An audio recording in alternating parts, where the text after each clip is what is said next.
Շնորհակալություն, բարև ձեզ։ Այսօրվա մեր հանդիպման նպատակը վերջերս ներքին գործերի նախարարության կողմից մարզական նախաձեռնության կարգով այսպես կոչված հաշվառման քննական ծառայությունների բնագավառում կատարված փոփոխություններ ներկայացնելն է, բայց քանի որ օրենքից բացի նաև հուլիսի 2-ին 2026 թվականի կառավարության նիստում կառավարությունը հավանության արժանացրեց նաև 2020 թվականի մարտի 26-ի 355 նորմատիվ որոշման մեջ փոփոխությունների նախագիծը, մենք բնականաբար նաև դրան կանդրադառնանք, որովհետև եւ օրենքի փոփոխությունը եւ կառավարության որոշման փոփոխությունները ունեն ընդհանուր համակարգային տրամադրություն։ Անդրադառնանք օրենքի փոփոխությանը, ճանապարհային երթևեկության անվտանգության ապահովման մասին օրենքում կատարվել են փոփոխություններ եւ լրացումներ, այսպես եթե կարճ ձևակերպենք, խոսքը վերաբերում է վարելու իրավունքից զրկված անձանց վարելու իրավունքը վերականգնելու նոր ընթացակարգին, այսպես մոդելային փոփոխությանը։ Մենք իհարկե առիթ ունեցել ենք խոսելու այն մասին, որ մոդելային փոփոխություն ենք կատարում եւ վերաիմաստավորում ենք կոնկրետ հիմքով վարելու իրավունքից զրկված անձանց պարագայում այդ իրավունքը վերականգնելու ընթացակարգը։ Ես մի փոքր իհարկե ավելի դետալներին կանդրադառնամ, որից հետո պարոն Չիմուգյանը ավելի կիրառական մասով անդրադարձ կկատարի դիմելու եւ այլի կապակցությամբ։ Ինչ ենք մենք առաջարկում եւ ասեմ, որ այդ առաջարկի հիմքում նաեւ միջազգային փորձի ուսումնասիրությունն է։ Տարբեր երկրներում շեշտադրում է կատարվում վարորդի վարքագծի փոփոխության վրա։ Այսինքն, երբ անձը զրկվել է վարելու իրավունքից, մեխանիկորեն նոր քննություններ կազմակերպելը բնականաբար հեշտ է եւ դա հայտնի է եւ մինչեւ այս փոփոխությունները Հայաստանի Հանրապետությունում այդ կարգն է գործել,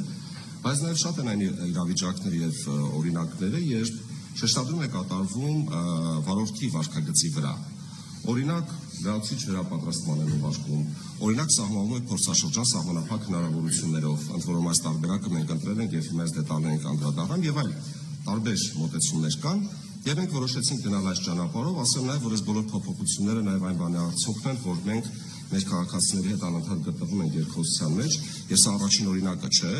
մենք վերջին տարիներին շատ մեծ ծավալի փոփոխություններ ենք կատարել եւ դրանք շատ հաճախ պայմանավորված են եղել քաղաքացիների կողմից ներկայացված դիմումներով, առաջարկներով, համատեղ կայացած քննարկումներով, որոնք իհարկե մասնագիտական ֆիլտրով անցնում են բնականաբար, որովհետեւ մեզ համար շատ կարեւոր է անվտանգությունը։ Ի սկզբանե ասեմ, որ այս փոփոխությունը որևէ առարժ չունի անվտանգության նշաձողը իջեցնելու հետ եւ որևէ բան ներքին գործերի նախարարության կողմից չի արվում եւ չի արվելու անվտանգության հաշվին։ Սա ընդհանրապես մոդելային փոփոխություն է, որը մեր գնահատմամբ ավելի արդյունավետ է դարձնելու այս գործընթացը։ Հիմա մի քանի դետալների մասին, մինչև բուն այս հիմքին անդրադառնալ, ասեմ, որ մեր օրենսդրությամբ վարելու իրավունքի դադարումը ունի մի շարք հիմքեր։ Օրինակ, եթե դատարանի օրինական ուժի մեջ մտած վճռով անձը ճանաչվել է անգործունակ, եթե առկա է անձի հոգեկան, թմրանյութերի կամ թմրանյութերի կամ հոգեներգործուն նյութերի օգտագործման պայմանավորված հիվանդության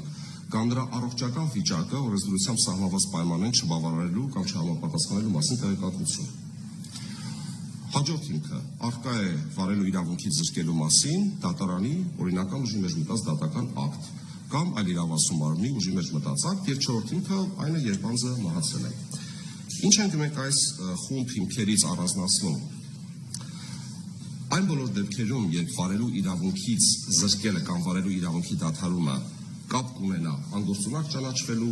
համապատասխանին կողմից թվարկված հիվանդությունների հետ, կապ կունենա դատարանի կողմից զրկումների հետ, կապ կունենա օտարերկրյա պետությունների իրավասու այլ մարմինների կողմից զրկելու հետ,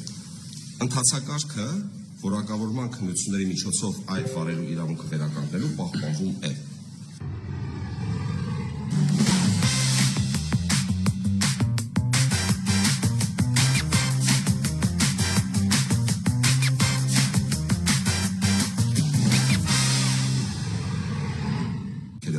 Պարագայում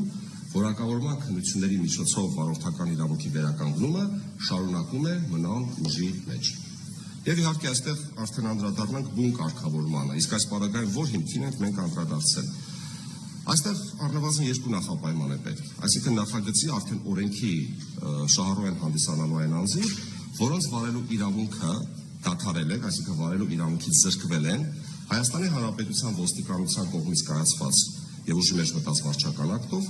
երկրորդ շատ կարևոր նախապայմանը այն է, որ այդ վարելու իրավունքը պետք է անձին տրամադրված լինի Հայաստանի Հանրապետության իրավասու մարմինների կողմից։ Երկու նախապայման այս պահին։ Վարելու իրավունքը պետք է տրամադրված լինի Հայաստանի Հանրապետության կողմից եւ վարելու իրավունքից զրկումը պետք է իրականացված լինի ոստիկանության Հայաստանի Հանրապետության ոստիկանության կողմից կայացված եւ ուժի մեջ մտած ակտի հիմքով։ Այս պարագայում, եթե այս երկու նախապայմանը մենք ունենք, ինչ ենք ասում ենք, վարելու հիմքը վերանալուց հետո, այսինքն զրկման ժամկետը ավարտվելուց հետո, 1 տարվա ընթացքում անձը կարող է դիմել, վճարել համապատասխան պետական տուժք, որը սահմանված է 50,000 դրամի չափով, եւ այս պարագայում առանց որակավորման քննությունների նրա վարելու իրավունքը վերականգնվում է, սահմանվում է վերականգնման օրվանից սկսած 1 տարվա փորձաշրջան, մարդը կարող է ունենալ 1 չսպառված միավոր, բայց կատարել այնպիսի խախտում, որի համար ենթադրենք նախատեսված է օրինակ 4 միավոր։ Այս դեպքում 6 արդեն գերազանցեցին եւ նա կզրկվի վարելու իրավունքից 1 տարի ժամկետով եւ ասեմ նաեւ, որ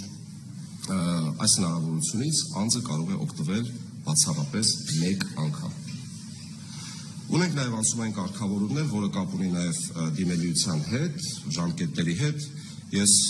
ինչպես խոստացել էի, խոսքը կփոխանցեմ պարոն Չիլինգարյանին, այնտեղ նաեւ շատ հետաքրքիր մանրամասներ կան նաեւ պետական տուժքի վճարման համար նախատեսված հաշվի համարի եւ այլնի հետ։ Խնդրեմ պարոն Չիլինգարյան։